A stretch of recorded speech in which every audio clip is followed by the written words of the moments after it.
desperate to be fed back.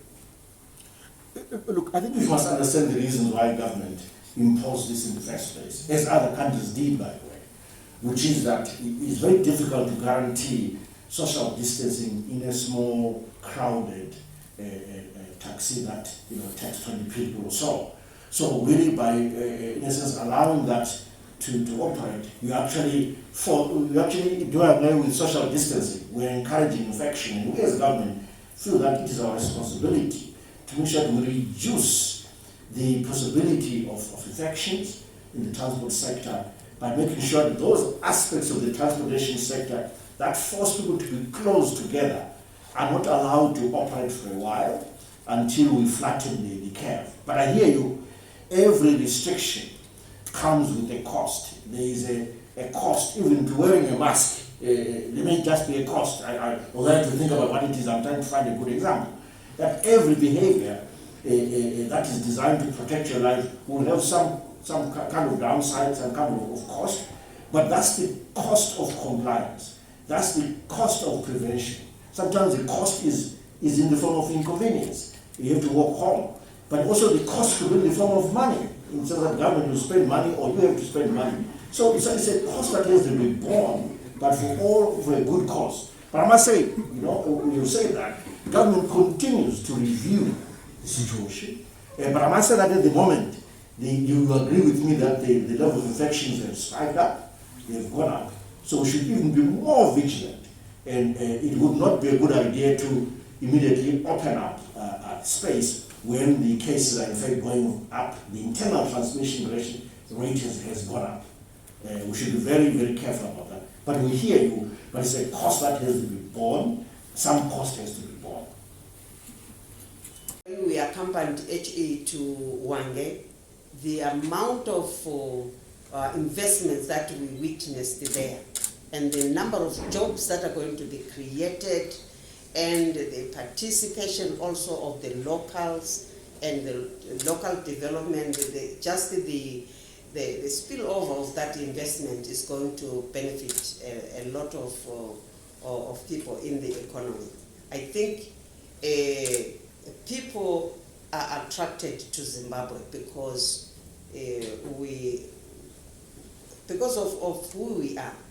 But let me then lead to the last question that we had, that government is the one that calls for sanctions. We are the ones that invite the sanctions. And before I give to you, Minister, let me just say there is no government in the world that could do things to invite sanctions to itself.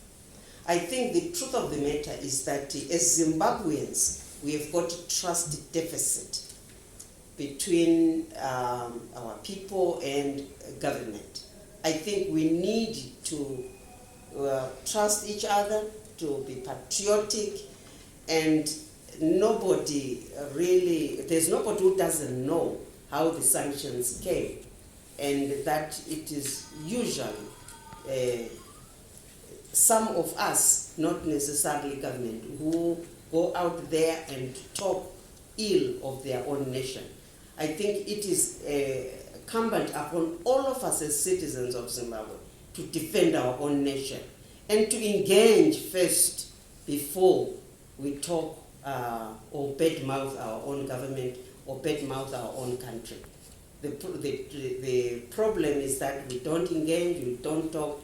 Some people prefer to go and badmouth their own country outside, and I hope this will soon come to an end.